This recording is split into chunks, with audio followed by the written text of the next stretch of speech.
प्रवक्ष्यामि रहस्यं सर्वसिद्धिदम् यस्योपदेशमात्रेण तव सिद्धिर्भविष्यति नाम्ना तेन महातारा ख्याता सा ब्रह्मरूपिणी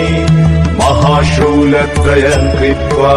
तत्र चैकाकिनी स्थिता तारा तारादिपञ्चर्णा तारण्या वेदवीर्यजा तारा तारा हितावर्णा ताराद्या ताररूपिणी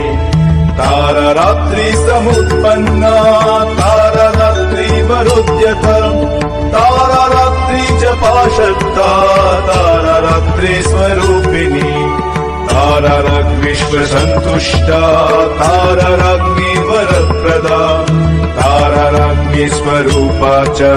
तारा राज्ञी प्रसिद्धि।